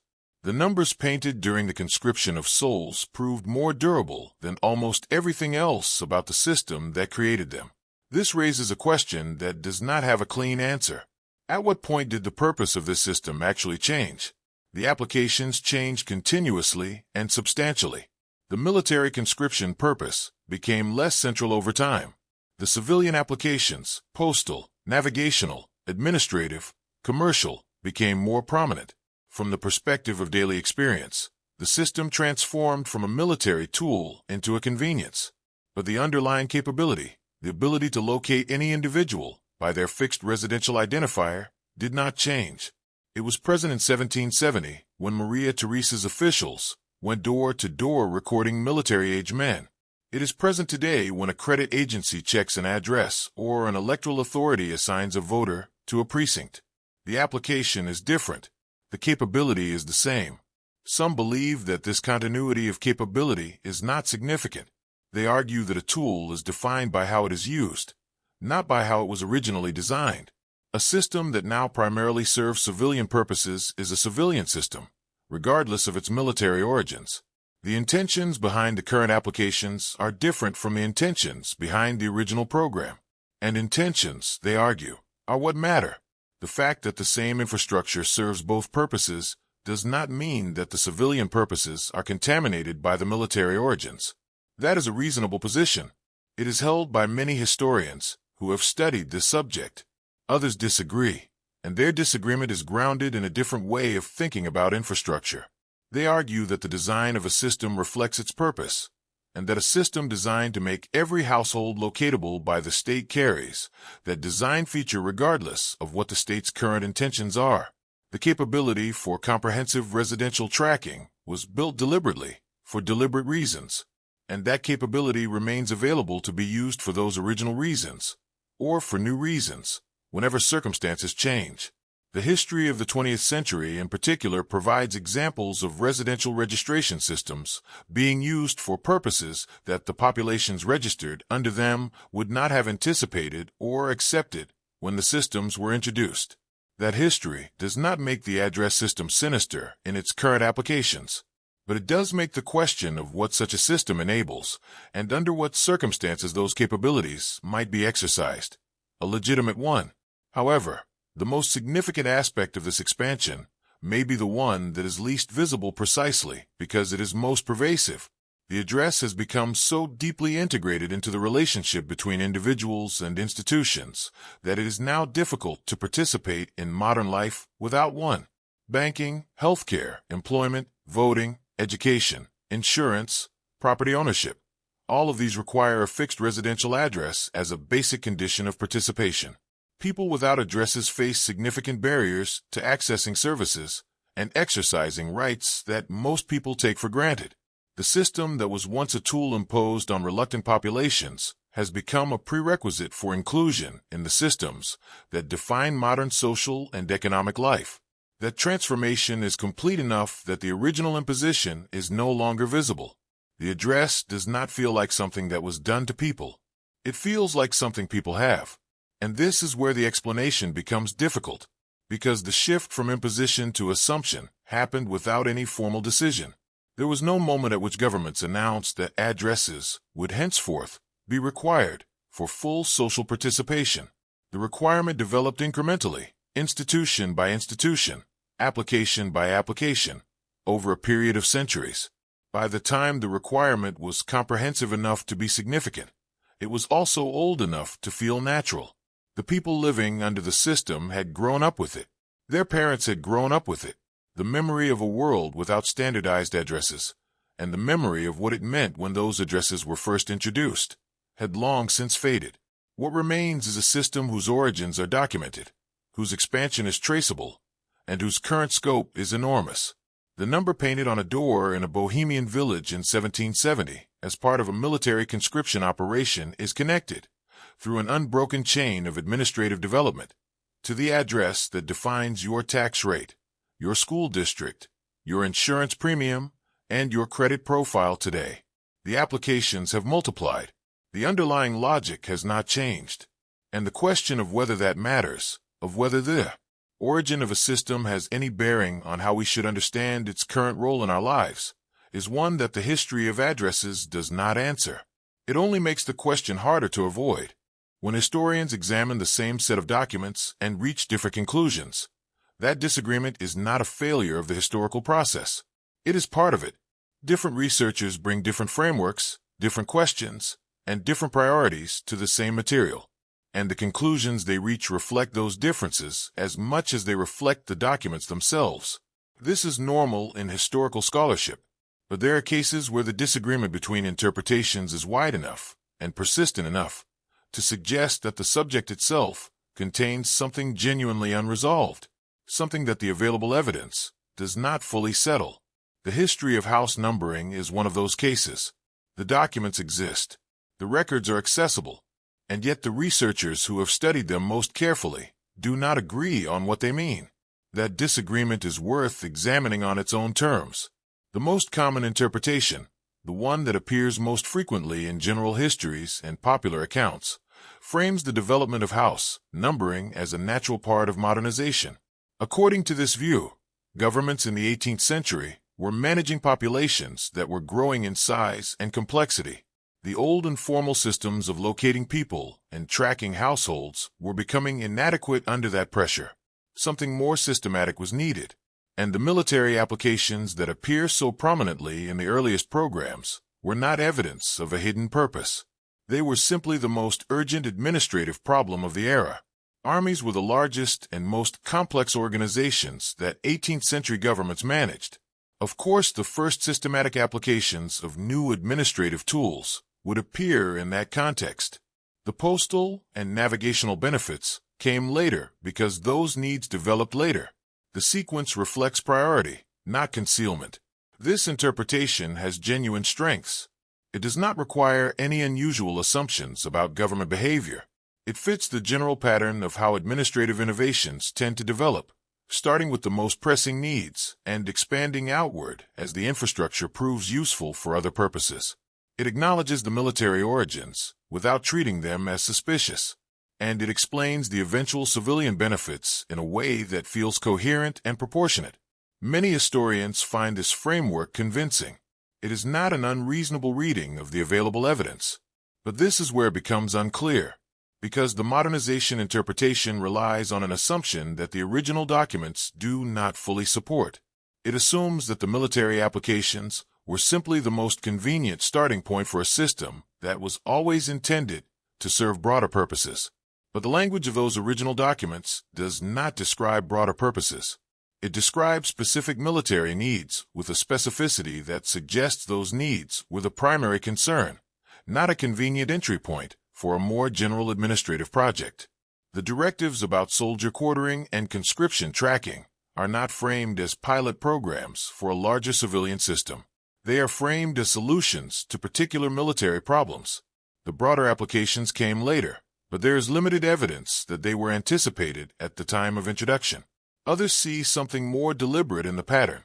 Anton Tantner is a historian at the University of Vienna who has spent years studying the origins and development of house numbering across Europe. His work is based on extensive examination of the primary sources, the original decrees, the administrative records, the reports filed by officials who carried out the programs, and his conclusion is more specific than the modernization interpretation allows. Tantner argues that house numbering did not originate to help strangers navigate. It did not begin as a postal convenience or an urban planning tool. It originated, in his assessment, at the intersection of three specific institutional interests: the military, which needed to locate men for service and quarter soldiers in civilian homes; the treasury, which needed to track taxpayers and property with greater precision; and early modern policing, which needed systematic knowledge of where people lived in order to monitor populations and enforce compliance with state demands. That intersection is significant. It places the origin of house numbering not in the realm of public services or civic improvements, but in the realm of state capacity, the capacity to find people, the capacity to extract resources from them, the capacity to monitor their movements and enforce obligations. Tantner's conclusion, based on the documents, is that the system was designed to ensure the state could locate its subjects, not to help subjects locate each other, not to improve the experience of sending a letter or finding a business. The orientation of the system, in his reading, was toward the state and away from the individual. The individual was the object of the system, not its beneficiary. This interpretation sits uncomfortably alongside the modernization view. The two frameworks are not simply different emphases on the same evidence. They reflect different understandings of what the system fundamentally was and what it was designed to accomplish. The modernization view sees an administrative tool that happened to start with military applications. Tantner's view sees a control technology that happened to produce civilian benefits. The difference between those two readings is not minor. It shapes how the entire history of addressing is understood. including how we think about the system as it exists today. The journal Urban History added another layer to this debate in a special section dedicated to the subject. The editors and contributors to that section described house numbering using a phrase that is worth examining carefully. They called it a political technology, not an administrative tool, not a public service, a political technology. That framing places the system in a specific category. A political technology is something designed to reorganize social space according to the requirements of power. It is not neutral. It is not simply practical. It serves particular interests and produces particular arrangements of knowledge and control. The urban history framing suggests that the address system should be understood not as a neutral infrastructure that governments happen to use for various purposes, but as a deliberate restructuring of the relationship between populations and the states that govern them. That detail sounds minor at first. The difference between calling something an administrative tool and calling it a political technology might seem like an academic distinction with no practical implications. But it is not minor. It changes what questions are worth asking about the system. If addresses are an administrative tool, the relevant questions are about efficiency and accuracy. Does the system work? Does it deliver mail reliably? Does it help emergency services respond quickly? If addresses are a political technology, the relevant questions are about power and access. Who benefits from comprehensive residential tracking? Who is made more visible by the system? Whose interests does the system serve? Those are different questions, and they lead to different kinds of inquiry. The genealogical perspective introduces yet another framework that does not align cleanly with either of the previous two. Genealogists who work with historical records have noticed a consistent pattern. Family trees traced backward through time tend to hit a wall somewhere around the late 1700s or early 1800s. Before that point, records become sparse, names become ambiguous, and the connections between generations become difficult or impossible to establish with confidence. Researchers call this the brick wall, and the standard explanation for it is that records before a certain point were simply poorly kept. But some genealogists have argued that this explanation is incomplete. They point out that records before the introduction of standardized addresses were kept within a different system. Parish registers identified people through personal knowledge. A baptism entry might describe a family's location in relation to local landmarks or the priest's own familiarity with the household. That information was accurate and meaningful within the community where it was recorded, but it was not designed to be read by strangers, or to connect with records from other communities, or to survive the departure of the priest who recorded it and understood its references. When the standardized address system was introduced and the old relational system was abandoned, the new system did not translate the old knowledge. It simply replaced it, and the replacement erased as much as it preserved. This interpretation frames the transition differently from both the modernization view and the political technology view. It sees the introduction of addresses not primarily as a tool of state power or as an administrative improvement, but as a rupture in a different kind of record keeping. The community memory that had maintained location knowledge for centuries was not transferred into the new system. It was abandoned as irrelevant to the new order, and the families whose histories were recorded within that community memory became harder to trace once the memory that anchored their records was gone. The wall that genealogists encounter around 1800 is, in this reading, the seam between two fundamentally different ways of knowing where people were and who they were, and the transition from one to the other was not lossless. Each of these three interpretations uses the same historical record. The documents that Tantner examined are the same documents that historians of modernization have examined. The parish registers and census records that genealogists work with are the same sources that administrative historians draw upon. The disagreement between these frameworks is not a disagreement about the facts. It is a disagreement about what the facts mean and what questions should be asked of them. And that kind of disagreement tends to persist because it reflects genuine uncertainty about complex historical processes that involve many actors with many different intentions operating across long periods of time. However, the timeline does not fully match any single interpretation on its own. The modernization view struggles with the specificity of the military language in the original decrees. The political technology view struggles to account for the genuine and significant civilian benefits that the system produced. The genealogical view captures something real about the transition, but does not fully explain why the transition happened when it did, and in the form it took. Each framework illuminates something that the others leave in shadow, and no single framework has proved sufficient to contain the whole of what the evidence shows. Some believe that the disagreement between interpretations is itself the most informative thing about this subject. A system simple enough to be explained by a single framework tends to generate consensus among researchers who study it carefully. The persistence of disagreement about house numbering, despite the accessibility of the primary sources and the quality of the scholarship applied to them, suggests that the system contains genuine complexity that resists simple explanation. It was not purely a military tool. It was not purely a civic convenience. It was not purely a rupture in community memory. It was all of these things at different times and in different places, and the relative weight of each element depends on which period, which region, and which population is being examined. Others disagree with this pluralist reading. They argue that the persistence of disagreement reflects not the genuine complexity of the system, but the reluctance of certain interpretive traditions to follow the evidence where it leads.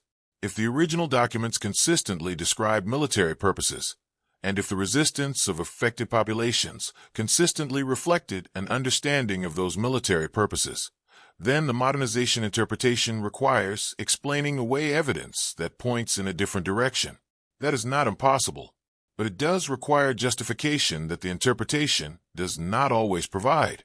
And this is where the explanation becomes difficult, because the question of what house numbering fundamentally was, and what it fundamentally is, does not have an answer that all the relevant researchers accept. The documents are there. The resistance is documented. The expansion of the system into civilian life is traceable. The continuity of the original numbers into present-day records is verified. But what all of that means, taken together, remains genuinely contested. And for something as ordinary as a number on a door, that level of unresolved scholarly disagreement is itself an unusual finding. Most ordinary things do not generate this much uncertainty when examined carefully.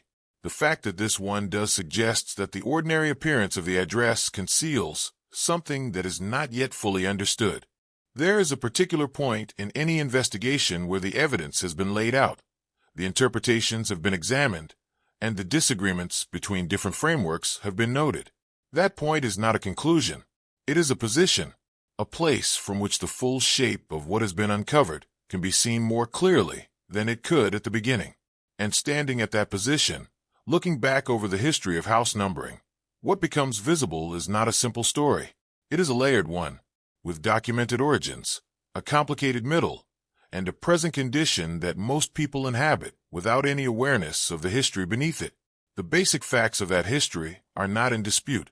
House numbers appeared across Europe in the mid-1700s. They did not develop gradually over centuries in response to slowly building civic needs.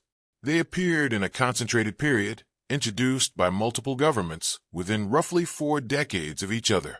Prussia in 1737, France in 1768, Austria in 1770. Earlier programs appeared in Prague in 1727. The clustering of these introductions in time and across different political systems is one of the first things that becomes apparent when the history is examined. That clustering does not fit neatly with explanations based on gradual urban growth or the slow development of postal infrastructure.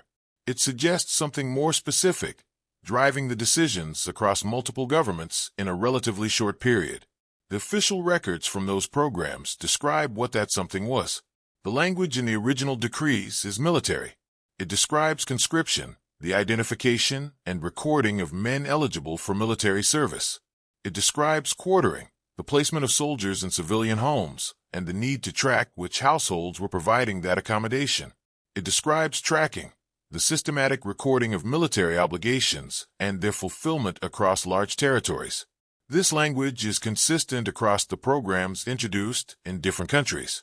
It is not a secondary feature of the documents. It is the primary stated purpose, and it was written by the officials who designed and ordered the programs at the time they were introduced, without the filtering effect of later interpretations. That detail sounds minor until it is placed alongside the other evidence, because the language of the documents is not the only thing pointing in this direction.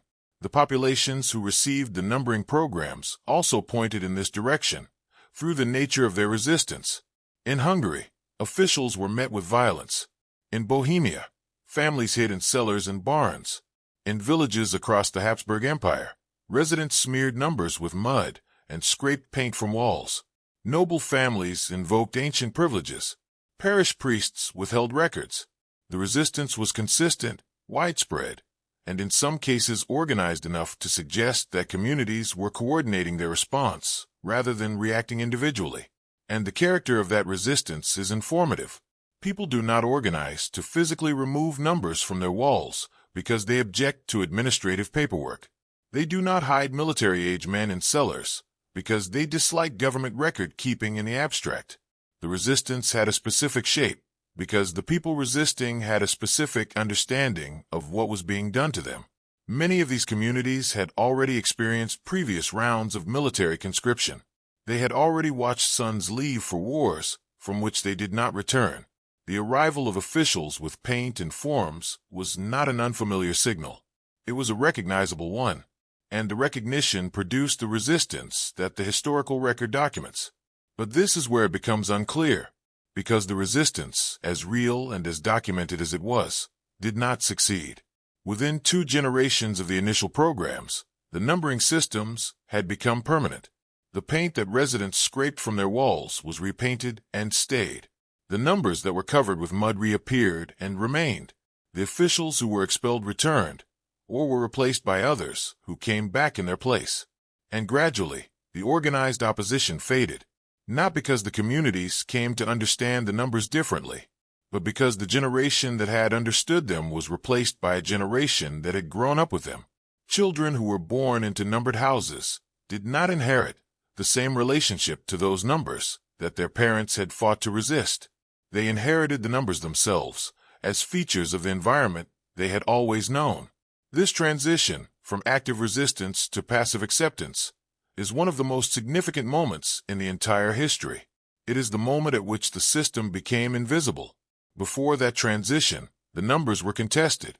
They were understood as impositions.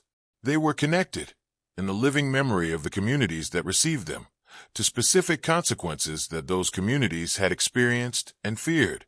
After the transition, the numbers were simply there. They had always been there, in the experience of the people living with them, and the specific understanding of what they represented. The understanding that had motivated the resistance was no longer carried by anyone who could act on it. The knowledge did not disappear through deliberate erasure. No government issued a decree ordering communities to forget what the numbers had originally meant.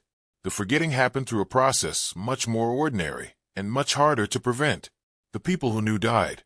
The people who replaced them did not know in the same way. Community memory, unlike written records, requires active transmission. It requires people who remember to tell people who do not. When the transmission stops, the memory stops with it. And the transmission of the specific knowledge about what the numbering programs had been designed to do stopped within roughly 2 generations of their introduction.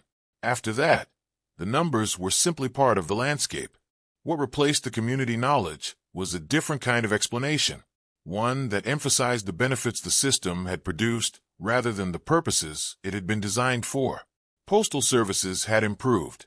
Urban navigation had become easier. Cities had become more manageable. Emergency response had become more reliable. These were real benefits, and they were experienced by real people in their daily lives. The military origins of the system were not part of that daily experience. They had receded into history, and the explanation that survived in popular understanding was the one that matched daily experience rather than the one recorded in the original documents. At first, this seems like a natural and perhaps inevitable process. Systems change over time. Their applications evolve. Their origins become historical rather than current. The gap between what something was designed to do and what it currently does is not unusual in the history of technology or administration. Many systems that people rely on today have origins that bear little relationship to their current primary functions. That is not inherently suspicious or problematic. It is simply what happens over long periods of time, when systems prove useful enough to be maintained and expanded. But the explanation becomes difficult when the specific nature of this particular system is considered, because the capability that was built into the address system at its origin was not incidental to its design. It was the design, the ability to locate any individual by their fixed residential identifier, to find any household using a standardized number, to connect a person to a place in a way that any authorized official could follow, was not a side effect of a system built for postal convenience. It was the primary feature of a system built for military and administrative control. And that feature has not been removed from the system as its applications have changed. It is still there. It still functions. It is still available to be used by whoever has the authority and the access to use it. This raises a question that does not have a comfortable answer. When a system is built with a specific capability, and that capability was designed to serve a specific purpose, and the system remains in place long after the original purpose has receded from public awareness, what is the status of that capability? Is it dormant? Is it neutralized by the passage of time and the accumulation of civilian applications? Or does it remain present, embedded in the infrastructure, available to be activated under circumstances that the people currently living under the system have not anticipated? Some believe that this question is overstated. They argue that the capability for residential tracking exists in many modern systems, and that singling out the address infrastructure as uniquely concerning reflects a misunderstanding of how administrative systems work. All modern states maintain detailed records about their populations. The address is one component of a much larger information infrastructure. Treating it as especially significant because of its 18th century military origins attributes too much weight to historical origins that have long since been superseded by current context. That is a position held by researchers who are not dismissive of the history, but who believe that the present cannot be fully understood through the lens of the past. Others disagree. They point to the specific cases in the 20th century where residential registration systems were used for purposes that the populations registered under them had not anticipated, where fixed residential identifiers attached to categories of people made those people easier to locate when the political circumstances changed, where the infrastructure built for administrative convenience proved available for uses that were not administrative and not convenient for the people subject to them. These cases are documented. They are part of the historical record, and they raise the question of whether the capability built into the address system carries risks that the current civilian applications tend to obscure. However, the most honest position available at this point in the investigation is one of acknowledged uncertainty. The history of house numbering is documented. The military origins are recorded in primary sources. The resistance is part of the historical record. The expansion into civilian life is traceable. The continuity of the original numbers into present-day documents is verified. What all of this means, in terms of how the system should be understood today, is genuinely contested among the researchers who have studied it most carefully, and that contestation reflects real uncertainty rather than confusion. The documents from 1727 and 1737 and 1768 and 1770 are still in archives. The language in those documents has not changed. The numbers painted on village doors in Bohemia during the conscription of souls are still referenced in identity documents carried by Czech citizens today. The paint has dried. The empires that applied it have dissolved. The populations that resisted it are gone. And yet something from that moment is still present, in records, in documents, in the infrastructure of daily life that most people navigate without awareness of its history. The system that began as a tool for locating men for military service now determines where your mail is delivered, which school your children attend, and how quickly an ambulance arrives at your door. Whether that continuity matters, whether the origin of a system has any bearing on how it should be understood in the present, is not a question this investigation can answer. What the investigation can do is make the question visible. The number on your door has a history that most people have never encountered. That history is recorded. It is accessible. It is studied by researchers who do not fully agree on what it means. And the disagreement between those researchers over something as ordinary as a number painted on a wall suggests that the ordinary appearance of the thing conceals something that has not yet been fully resolved. The investigation does not end with a conclusion. It ends with that unresolved question, sitting quietly behind every address on every door, in every city, in every country that inherited this system from the governments that designed it 2.5 centuries ago. The numbers are still there, and what they remember has not been fully examined by the people who live beneath them. So here is where this investigation lands. House numbers appeared across Europe in the mid-1700s. Not slowly, not gradually. Within roughly 4 decades, Prussia, France, and Austria all introduced the same system. Different rulers, different languages, different territories. Same decision. The official records describe why. The language is military, conscription, quartering, tracking men for service. That is what the original documents say. Not postal convenience, not urban navigation, military purpose. Written clearly by the people who designed the programs. And the populations who received these numbers understood exactly what they meant. They hid in cellars. They scraped paint from walls. They covered numbers with mud. In Hungary, an official was killed. This was not resistance to paperwork. These were people who had already watched sons leave for wars and never return. They knew what a government list could cost a family. But the resistance failed. Within 2 generations, the numbers became permanent. The people who remembered what they meant were gone. The people who replaced them grew up with the numbers as something normal, something that had always been there. And that is the most unusual part of this entire story. Not the military origins, not the resistance, but how completely both of those things disappeared from memory, replaced by a simpler explanation, one about mail delivery and city navigation, an explanation that is not wrong about what the system became, but is incomplete about what it was designed to be. Today, your address determines your tax rate, your school district, your insurance premium, your credit score. The system built to locate men for military service now anchors nearly every interaction between you and every institution in your life. The purpose changed, or perhaps only the application changed, and the underlying logic stayed exactly the same.